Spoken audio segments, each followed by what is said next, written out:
Good morning, students. In this video, I am going to discuss about the concept of time series, which is chapter number 3 in your second PUCs. And this chapter has been taught by Prasanna Joshi sir, but the revision he wanted me to explain. So here come the concept time series. See guys, generally the heading itself will explain time series. There only we can clearly observe that the time which is been arranged chronologically, the statistical data, the numerical facts which are being arranged chronologically, that itself we call it as a time series. See, generally these days the most important task in front of every businessman as well as every economist is to estimate for the future, right? See, for example, if a businessman is there, he has to estimate the production, how much production has to be done, and then what about the sales, profits, quality, quantity, and then marketing, and then utilization of workers. So everything he has to be very much optimistic, right? Every businessman these days, they have to think about all these aspects, right? Now how this time series would help them is, generally if you know the future what it's going to be happened, then only at present what exactly to be done you will come to know, right? Isn't it? Sometimes based on the past behaviors, based on the previous experiences, we are going to estimate even the future also, right? Generally a businessman would think about the future, how the production would be, how the number of sales would be, how to get the profit, and how much amount has to be invested, and how to balance the things, profits and loss. Everything a businessman would definitely has to think about the future, right? Then this time series will definitely help them to estimate the future by observing, by analyzing, evaluating the past experiences, past behaviors, isn't it? This is how the time series is very much useful for estimating the future just by evaluating the past experiences or past behaviors. Am I clear? So time series analysis plays an important role in economics, statistics as well as commerce. The analysis of time series is done mainly for the purpose of forecasting the future and for evaluating from the past performances. Forecasting the future, forecasting and for evaluating from the past performances, past behaviors. This time series is very much useful. To estimate for the future, the first step is to collect the information from the past.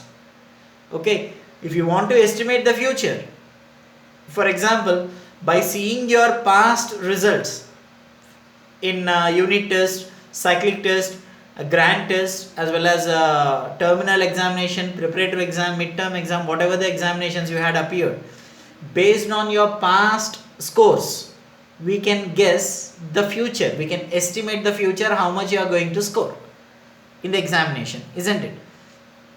At the same manner, what we need to do here, the first step is to collect information from the past, and then such data will be observed, collected and recorded at successive intervals of time, right? At different time periods we have to observe that. It is not that just by seeing 1 year and deciding the future.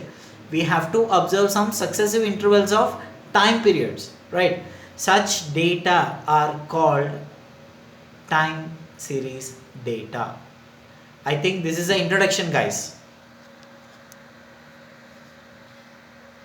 Okay, this is the introduction of time series. Now let us see meaning. Arrangement of statistical data in chronological order or in accordance with time is known as time series. Generally, what does it mean, the time series, meaning of time series? whatever the statistical data you have collected, that data has to be arranged in chronological serial order.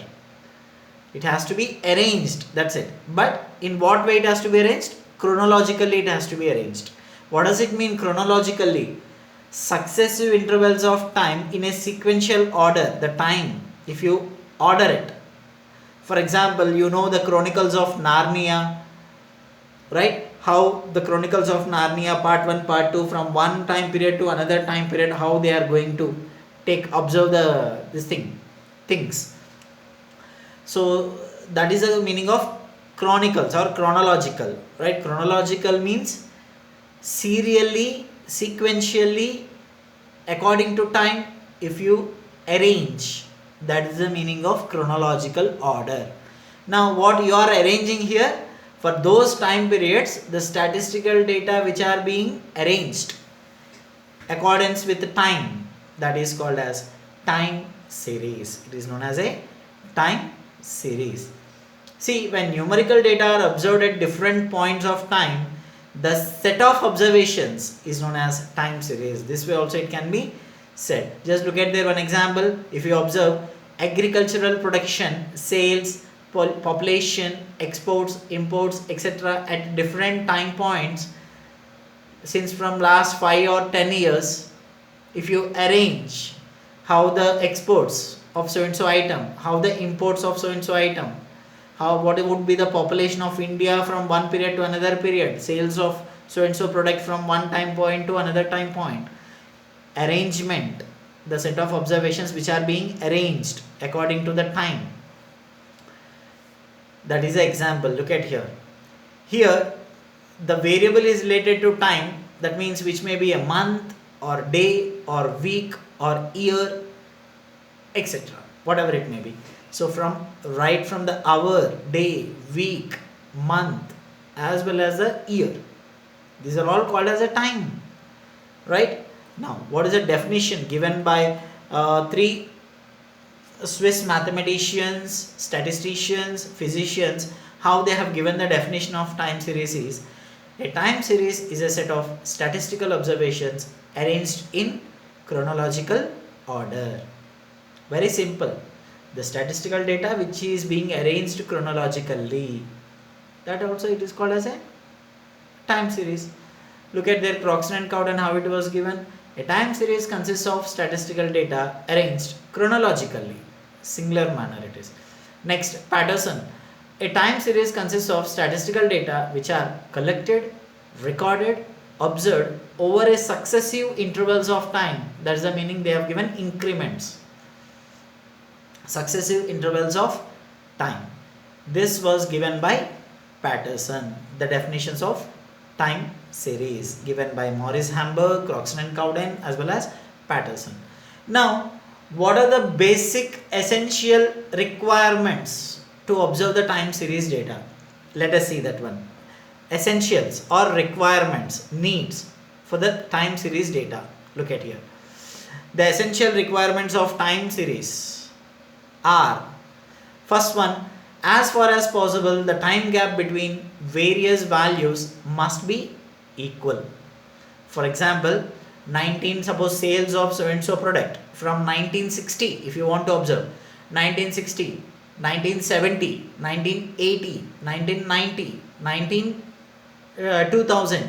See here, the time gap between various values must be equal from one period to another period. If you take that sequential chronologically the time series data, the time points must have an equal distance, equal gap between the time points. That is the first essential.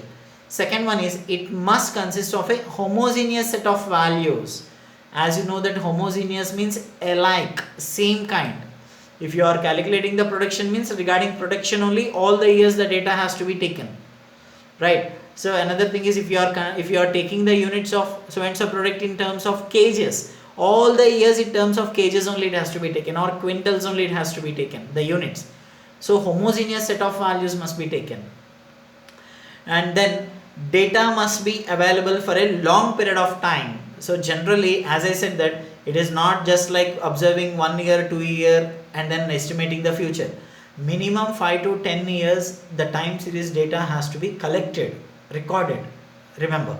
So data must be available for a long period of time. Generally we say that 5 or 10 years. Next one, you know the meaning of histogram, right guys? Now here it is historygram. What does it mean, historygram? A graphical representation of time series data is called as historygram. The time series data, if you are arranged in a graph, just by taking horizontal and vertical axis and plotting the values according to the time points, joining them by straight line, there such kind of representation, the time series data which is being represented graphically, that is called as a historygram. In hurry, don't write histogram. Histogram means they are just bar diagrams, right? Adjacent bars there. In the first PUC we have seen histogram. Here it is historygram. Graphical representation it is. They are not bars. Historygram means it's a graphical representation of time series data. Is called historygram. Next, coming to uses. What are the uses?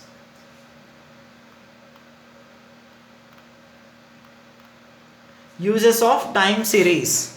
First thing, as you all know that it definitely forecasting and evaluating the past by estimating the future, isn't it? That's the first point. It helps in planning and forecasting the business activities. Obviously, for every businessman it is very much needed, this time series evaluation, right? Now it helps in understanding the past behavior and it will help in estimating the future also, right? Unless and until you observe, you record, you analyze the past behaviors of so and so thing, then only you can estimate the future behaviors. Am I clear? Next, the third important use is comparison between data of one period with that of another period is possible. So here different time points you are arranging it, and definitely we can compare the time points values, I mean whatever the thing, actual values can be compared. So as you all know that statistics will always facilitate comparisons, right? So whenever any numerical facts you observe or you collected, definitely there is a possibility of facilitating comparisons. So comparison between data of one period with that of another period is possible. And the last one is how the business activities we are planning and forecasting. Even here also we can evaluate the progress in any field of economical activities also. So fixation of salaries, deposit rates, imports, exports, allowances, cost of living, all these comes under economical activities, right? We can evaluate the progress in any field of economic activities, that is also there. Clear? Now coming to the components of time series, which is very important. Components of time series, guys. Components of time series. The observations of time series are affected by so many factors. For example, as I said that the time series data is arranged chronologically. Okay, fine, you are arranging chronologically. After that, how can we ensure that each period what you arrange, they are economically stable periods? Cannot be ensured, because one or the other factor could get affected in that so and so year also. For example, strikes, floods, droughts, and then earthquakes, just now recent pandemic situation, COVID. So anything can happen, isn't it? So such things, such factors will definitely affected to that time or the period what we say, what we arranged, isn't it? So see to that whenever you collect the information from the past, whenever you record the data from the past, that particular year must have an economically stable period. Remember, this is the important point. Even in index numbers also, how we decide the base year. Base year has certain norms, right? Among those, one of the important norm is, it should be the period which is to be selected for base. It is must be an economically stable period. Clear? Even here also the same thing. Whenever you arrange the time series data chronologically, that particular time period must be an economically stable period. But that stability and climatic drastic changes cannot be expected, isn't it?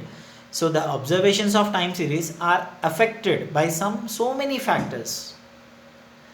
The effect of these factors are being classified into four main categories, which are called as a components of time series. In four categories, it has been categorized, bifurcated into 4 points, components. Them we call them as a components of time series. What are those? Number 1 is a secular trend. Number 2, seasonal variations. Number 3, cyclical variations. Number 4, irregular variations. So these are the 4 components of time series which are affected in a time series observations. Okay. Now coming to the first one, secular trend. Look at here, secular trend. What does it mean, secular trend? Generally, the tendency of the time series data either to increase or to decrease or to remain a constant during a long period of time. For example, population of India. Population of India, since from almost, according to my knowledge, since from almost 5 to 6 decades, the population is always in a inclining position, I mean increasing order, upward direction only. Day by day the population is increasing in India. Earlier 35 crore it was, later 60, later 70, then later 90, later 102, and then now the coming year 2021 is a census year. Definitely our population would fall around 135 to 140 crore in between.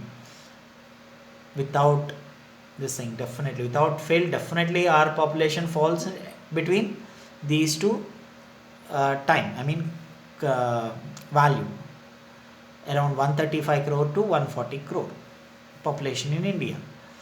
So day by day if you observe, it is constantly, the tendency is in increasing order only, the population of India.